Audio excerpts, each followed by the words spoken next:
So Lance, thanks for having a chat with you right now. We've just finished the European Championships, IRC. Indeed. You sailing the Cape31, you see it on your shirt? Yeah, Cape31, that's right. Yeah, it's a nice one, and yeah, I was really jealous seeing you rounding the mark and then flying away with your nice little boat, but very fast boat with the K. Yeah. Tell us a little bit about the boat and how it comes on. You came over from England and you're going back right now from Breskens. That's right, yeah, we just brought the boat over. It's about 200 miles, so it's not too far. Okay. And I think any further than that you'd want to trailer it. Mm-hmm. So we trailered the boat to Cork. Okay. In July. Yeah. And then we did Cows Week, and then we came here. And then we've got the final 2 rounds of the Cape series in the UK. And you bought one of the first Cape31s, or? Yeah, it was one of the early ones. This is one of the originals from South Africa. Yeah. Okay. Hull number 4, and so we bought it second hand before they'd managed to get the production up and running fully. Yeah. Because the original boat builder in South Africa had died, and they had a whole new remanufacturing operation to set up. And the beginning of it was quite difficult because they were learning how to build boats and put them together correctly and all the rest of it. So there were only a limited number arriving in the early part of the year. And it was good to get the boat, we got it in April, so we got out on the water pretty early last year, started learning about it, and we had a pretty good time last year. I think we ended up with 9 boats in the fleet at the end of the year. The first year it was. Yeah, the first year in the UK. Yeah. Most of those were new, and we've now. I think we've got in Cows Week we had 18, and I think there's another couple that will be here for the next regatta. So it's already getting the head of steam up.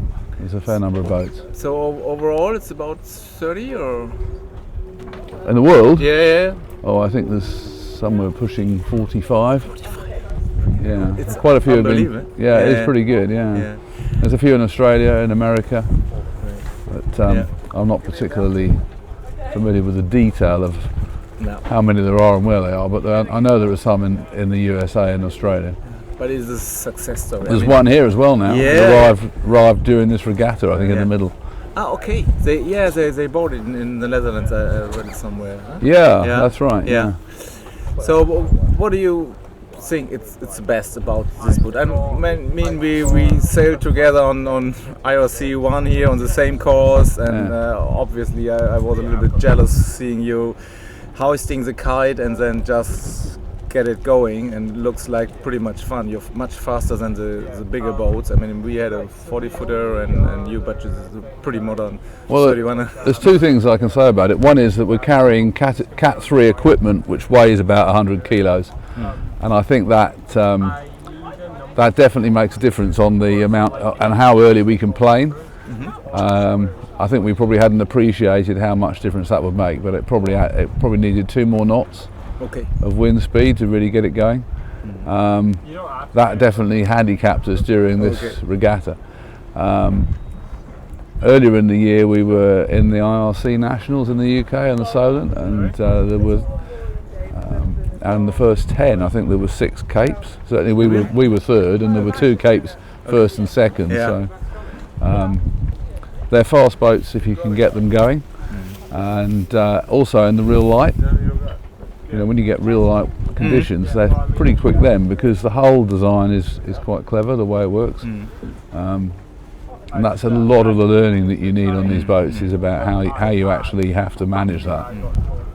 So how was this the idea to get some IRC racing, or is it's more for one design? I think when I bought the boat, I had done a lot of IRC racing in the Solent and around in other places, and I found it quite frustrating, for the reasons that racing this week has been frustrating. It's quite chaotic. You've got massive boats, all sorts of bizarre ratings, some of which don't make much sense.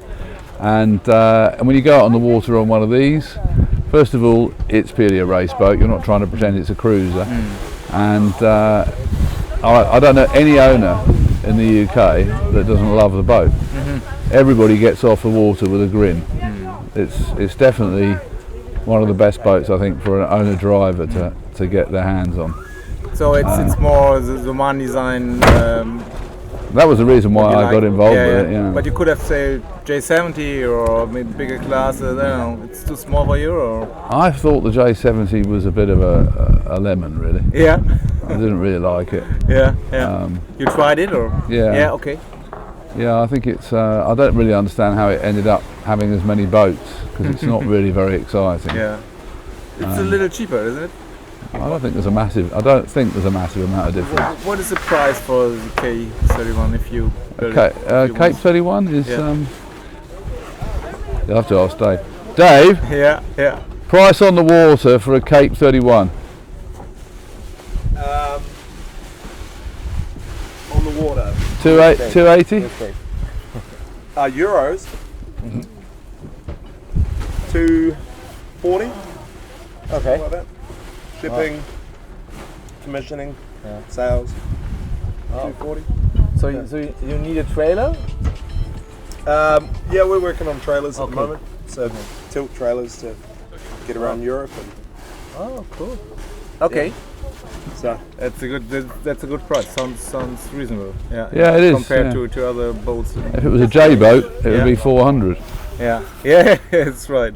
And you can go. I mean, you can go to England right now from here. So You can do that, yeah. or you can trailer the boat. I trailered from the Isle of Wight to Cork.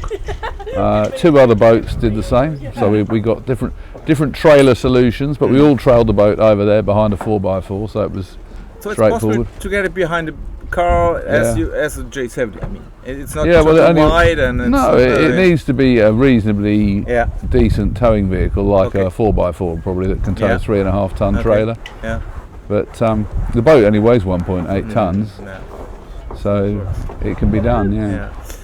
And it's owner driver driven. So Owner that's- driver, yeah. It's the rules. I mean, you have three some nice. maximum 3 professionals. Okay. Yeah. So the idea is to make it a pro-am fleet, Makes sense. driven really by the amateur side of it. So how big is the crew? 7 crew, 7 crew. Is it limited or is it weight or is it weight limited. Okay. You have to weigh. So you could have 8 if you can get them to fit in the weight. Okay. We do weigh-ins, yeah. Oh yeah. But we're not. The idea is that you should be easily Yeah. within the weight, not kind of dropping Yeah, weight by like- not drinking any water and what have you. Yeah. So how's the average weight or? 85 kilos. 85. Okay. And the owner driver is 85 kilos regardless. Okay. Good for you. No, you're not at 85. Kind of. Yeah. You're a slim guy. it's good for him. That's what he said. Yeah, so you have kind of owners who, like a big family, you know each other, and There are some Yeah. family sailing, quite a few of them actually, and then there's all other kinds of different owners. Some who race much bigger boats. There's some fast 40 owners. People have bought one of these and they've got a TP52 as well. So there's a range of different owners that are buying these boats. who want to have fun. I mean, This is a fun boat. Yeah. How did you feel the racing here in Breskens? Of course, we had some long distance racing, and your rating. I saw you sometimes you were 15 in the rating, 15, and then 3, 4. So it's it's problem. Very up and down, isn't it? Yeah. Well, we enjoyed the racing. Yeah. It was hard work. You had to think really hard all the time. You had to push. But that's IRC kind of racing. And in fact, if you go and race in the fleet with 20 of these, it's pretty hard work. Yeah. Very extreme kind of boat-on-boat action, which makes it really exciting and interesting for the owners. And you need 3 professionals. I mean, is it? You don't need them. Some people don't have any. Yeah. I think probably having one on the boat is quite good, or certainly somebody that's got. You probably need a really good tactician. Someone like that probably on the boat would be helpful. Most of the owners have probably gone that road now. It's just so difficult with managing the boat on the water with all the other boats if you don't have somebody that really understands that. So how's helming? Do you feel control all the time Yeah. while reaching and It's all an this? extremely controllable boat, Yeah. and you feel the boat light up. Even upwind, you can feel it. It's a very sensitive. You get a lot of feel from it. So you experience in sailing, is it more from smaller boats or coming from some I've heavier mainly keel raced boats? IRC keel boats, Okay. probably bigger and heavier than this. Oh yeah. So then it's absolutely, yeah, I mean this reaching stuff, it's different, isn't it? Yeah. Yeah, well, you're doing a lot of things that you probably, it's more big boat kind of racing. Okay. I think one of the things that's interesting is a lot of people have bought a boat and it's a cruiser racer, so you know it's got the ability to cruise, but very few people use their race boat to go cruising. I have actually done it, but Yeah. so I think this kind of ticks the box for people who say, do you know what, I like racing yachts. Don't really want to go bobbing about on the ocean from place to place. If I want to do that, I can get a car or I can get a plane. So I think that, or I'll charter a boat in a hot climate somewhere. I don't want to actually own it Yeah. to go cruising. Yeah. So this is much more sensible for anybody who wants to own a boat and go racing, really. Oh, of course. So you think it's of course the fleet is growing. I mean, as I said, it's some interest in Germany as well. And do you looking forward to a European class? Yeah, definitely. Yeah. I think the growth of the fleet is really, I can see it happening in front of us. So, and it's good to watch. Yeah. More people buying boats and I see. the numbers going up, and more boats on the water makes the racing even more interesting. The one thing sailing that one design class, of course, it's about is it really one design? Are they boats are comparable, similar? Do you notice that differences? Like maybe you've heard about J70s in the beginning. Then they were shaping keels. There were some bans even for not fair sailing, and everybody who wants to get a new boat in the one design class has to make make sure that it's really the same boat, that there are not so many. Well, I think you should know that, well, there's a class measurer now who's checking on that kind of thing, but in the rule you're not allowed to fare your hull or your fins. I mean, people always are trying to push the boundary on those things, but that's why we have a class measurer, because if somebody wants to do that, then they're playing with fire. Sails, you can go to any sail maker. You're only allowed one set of upwind sails a year, plus one other, so you get a full set plus one in a year. Spinnakers are open, but you have to sail with a set of 3 spinnakers for the whole regatta. You can't change them. Yeah. So you have different sizes for spinnakers? It really depends. We sail generally with an A1.5, an A2 and an A4. If we're racing in the fleet. If we're racing in this kind of racing or any kind of offshore long distance stuff, we're probably going to carry a 2.5 plus, which is a combination of a 1.5 and an A1.5 and an A4. It's a hybrid, an A2 and an A3, because the A3 helps a lot when you're trying to reach. So you don't have to buy a boat and then get it to the yard and get the keel shaped or anything. You shouldn't be doing any of it. In fact, it's illegal. It's against the rules. Because there were some in former times in the J classes. People do try these things, don't they? I mean, if you want to fare your keel, or if you want to particularly want to fare your hull, I think you might find that you haven't got Cape31. And it might be that you'll be doing IRC racing and you will no longer have a Cape certificate, because you need a Cape certificate to be in the fleet.